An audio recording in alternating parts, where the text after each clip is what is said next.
A Sherlock project is made up of three key components. We have our life cycle, which I'll go into in a little bit. We have our project results, which at the moment I don't have any project results because I haven't executed any of the analysis.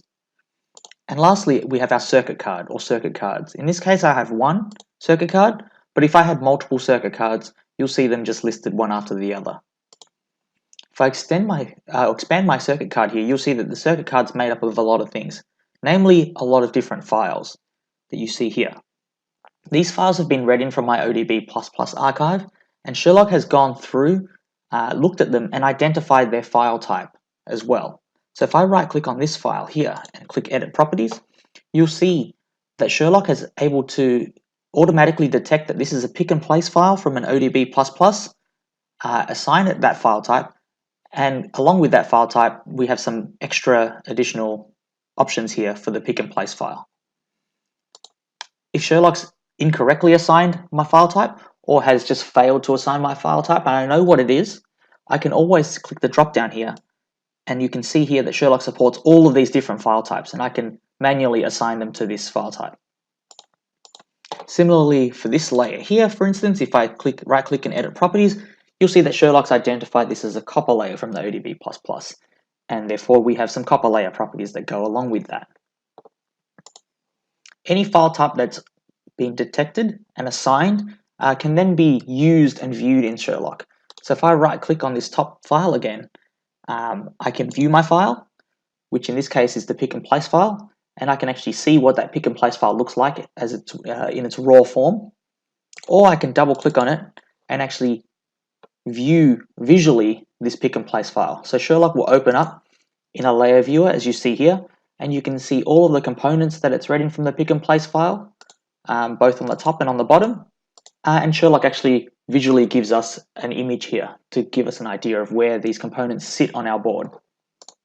The same goes for this copper layer. If I double click on this copper layer, you'll see that Sherlock also renders the copper layer, so we can see where the copper traces actually are for this particular layer.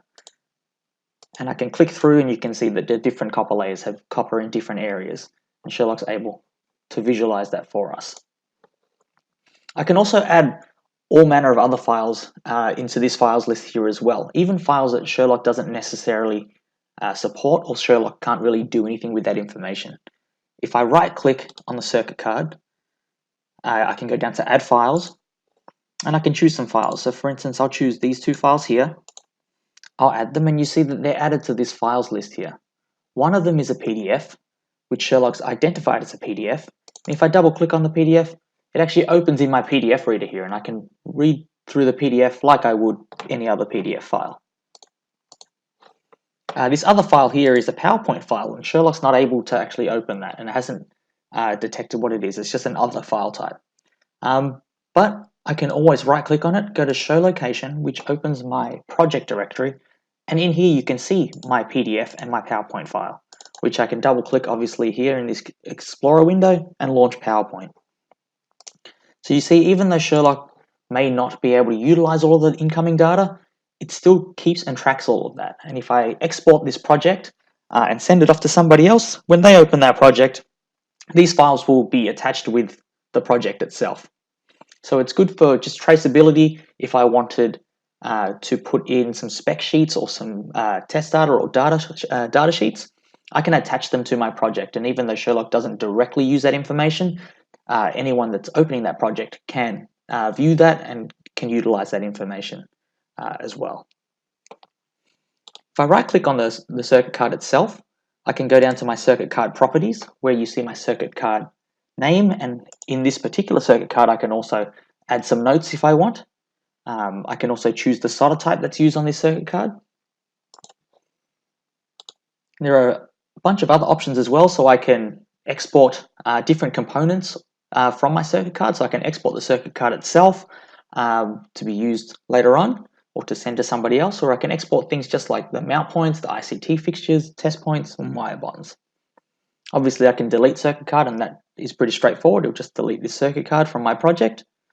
On top of that, I can add files which I've already touched upon, as well as import files from archives as well to add to this particular circuit card. Lastly, down the bottom here, I can clear circuit card results if I run some analysis and I want to clear those results, or I can save those results as well. And lastly, show location, like I showed before, will open the project directory and you'll see all of the information that's contained within that project.